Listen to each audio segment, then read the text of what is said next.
মুক্তিযোদ্ধার নাতি কি তারা কি বিশেষ সুবিধা বঞ্চিত? তারা তো বিশেষ সুবিধাবোধী না, কেন তাদেরকে এত সুযোগ দেওয়া হবে? আমাদের জাতি কেন অযৌক্তিক হবে? আমাদের জাতি অযৌক্তিক হওয়ার কোনো প্রশ্নই ওঠে না। যারা এই কথা বলে তাদের ছেলেপান দেশে পড়াশোনা করে না, তাদের পোলাপান বিদেশে পড়াশোনা করে। আমাদের দাবি কখনোই অযৌক্তিক না, আমাদের দাবিটি যৌক্তিক। আমরা অনগ্রসর মানুষের জন্য ন্যূনতম পর্যায়ে কোটা চেয়েছি। এটা কি অযৌক্তিক দাবি হতে পারে? এই 18 পরিপত্র বাতিল হোক, আসুক, এই 2 দিন বাতিল হবে, 2 দিন আসবে, এটা দিন দিন এই ধরনের খেলাধুলা চলবে না।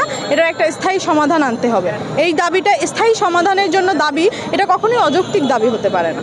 আমাদেরকে দমিয়ে দেওয়ার চেষ্টা করছে, কিন্তু আমরা তারপরে ভয় পাচ্ছি না। আমাদেরকে যতটা দমিয়ে দেওয়ার চেষ্টা করবে, আমাদের মনে হয় যে আমরা মানুষের সমর্থন আরও বেশি পাবো এবং শিক্ষার্থীরা আরও দ্বিগুণ শক্তি নিয়ে ফিরে আসবে রাজপথে। এবং আপনারা দেখেছেন আমরা গতকালকেও এত হামলা মামলার পরেও আমরা রাজপথে ছিলাম এবং গতকালকে বৃষ্টি ছিল, আজকে বৃষ্টি ছিল, তারপর আমরা আজকেও মাঠে আছি, গতকালও মাঠে ছিলাম। আন্দোলন দাবি কখনো কারোর বিরুদ্ধে না, আমাদের দাবিটা নির্বাহী বিভাগ বরাবর আমাদের একটা দাবি, আমাদের একটা যৌক্তিক চাওয়া, এটা কারোর বিরুদ্ধে না।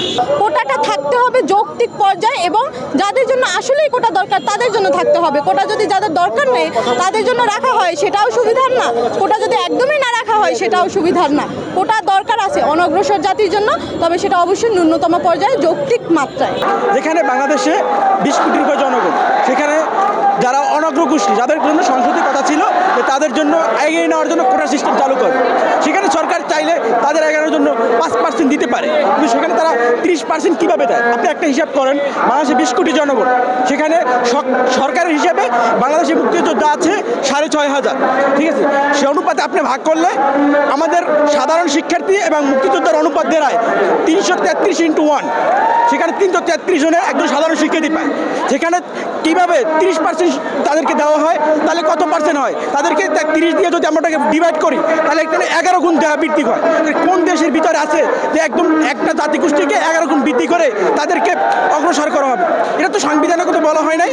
আমরা তো অগ্রসর তাদের আছে তাদের কথা বলছি, যে যারা ক্ষুদ্র নিরগোষ্ঠী আছে বা প্রতিবন্ধী আছে, আপনারা তাদের দিয়ে অগ্রগতি করেন, কিন্তু তারা তো বিশেষ সুবিধা বঞ্চিত না। মুক্তিযোদ্ধার নাতি কি তারা কি বিশেষ সুবিধা বঞ্চিত? তারা তো বিশেষ সুবিধাবোধী না, কেন তাদেরকে এত সুযোগ দেওয়া হবে? তাহলে আমরা যারা কৃষকের সন্তান, জেলের সন্তান, প্রবাসীর সন্তান, তাহলে আমরা কেন এই দেশে কীভাবে পড়াশোনা করে আমরা কী করবো? আমাদের ফিউচার কী? আমাদের ক্যারিয়ার কী হবে? আমাদের দাবি একটাই, যে আমাদের এই সারা বাংলাদেশ জুড়ে যে আমাদের এই কোঠা প্রথার একটা স্থায়ী সমাধান হোক। কেন আমাদের জাতি কেন অযৌক্তিক হবে?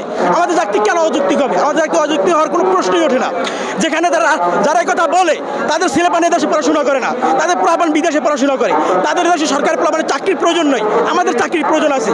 যারা কথা বলে তাদের ছেলেপান বিদেশে পড়াশোনা করায়, তাদের দেশে চাকরির প্রয়োজন নেই, তাদের দেশে কোটার প্রয়োজন নেই, তারা এদেশের টাকা লুটপাট করে বিদেশে তাদের ছেলেপান দিয়ে পড়াশোনা করে। তারাই বলে যে কোটার কোনো প্রয়োজন নাই, কোটার যেটা আছে এটাই সিস্টেম, এরাই বলে। ছাড়া কোনো আপনি সাধারণ জনগণ যান, একজন রিক্সাওয়ালার কাছে যান, একজন কুলির কাছে যান, তারা অবশ্যই কথা বলবে যে তারা কোটার পক্ষে না, কোটার পক্ষে না। আমাদের দাবি তো এক দফাই, সেটা হচ্ছে সরকারি চাকরির সকল গ্রেডে কোটার যৌক্তিক সংস্কার করতে হবে এবং এটা করতে হলে সংসদে আইন পাশ করে এটার স্থায়ী সমাধান দিতে হবে। এবং আমরা এই বৈষম্য বিরোধী ছাত্র আন্দোলনের পক্ষ থেকে দাবি যে কোটা সর্বোচ্চ আমাদের 5% বরাদ্দ করতে হবে, এটাই আমাদের দাবি। এই যে কোটা সিস্টেমের কারণে আমরা কিন্তু দেখতে পাচ্ছি যে সরকারি চাকরিতে অনেক মেধাবী যোগ্য মানুষ থাকা সত্ত্বেও কিন্তু তারা হয়তো মেধাক্রমে এগিয়ে যাচ্ছে, কিন্তু কোটা না থাকার কারণে কিন্তু তারা চাকরিটা পাচ্ছে না। ফলশ্রুতিতে বিসিএসে কিন্তু দেখা যাচ্ছে যে অনেক রকম পদ শূন্য থেকে যাচ্ছে। তাহলে এই যে পদ শূন্য অবস্থাটা তৈরি হচ্ছে, আমার ছাত্রদের মধ্যে শিক্ষিত মানুষ আছে, তাদের চাকরি করার সুযোগ আছে, কিন্তু তাদেরকে এই যে কৃত্রিমভাবে বেকার রাখার যে সিস্টেমটা, আমরা এটার বিরুদ্ধে অবশ্যই লড়াই করব। এই যে কৃত্রিম বেকারত্ব, এটা তো কোনো অযৌক্তিক বিষয় না, অবাস্তব বিষয় না, এটা তো বাস্তব। আমরা পরতে আমরা সেটা দেখতে পাচ্ছি। সুতরাং এই কোটা সংস্কারের যে আন্দোলন, এটা মূলত হচ্ছে যে সামগ্রিকভাবে আমাদের যে বেকারত্ব, যুবকদের মধ্যে বেকারত্ব, সেটার একটা প্রাথমিক ধাপ বলা যেতে পারে।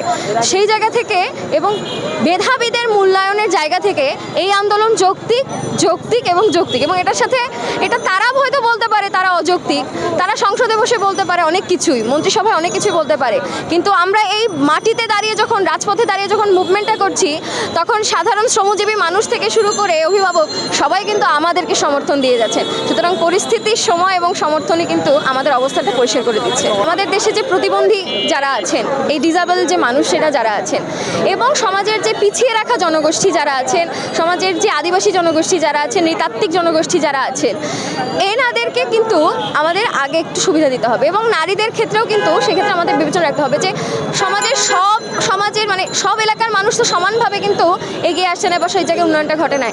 তাহলে সেই সব এলাকা কিন্তু বিবেচনা করে বিচার বিশ্লেষণ করে গবেষণা করে কিন্তু আমরা কোটাটা বরাদ্দ করার কথাটা বলছি।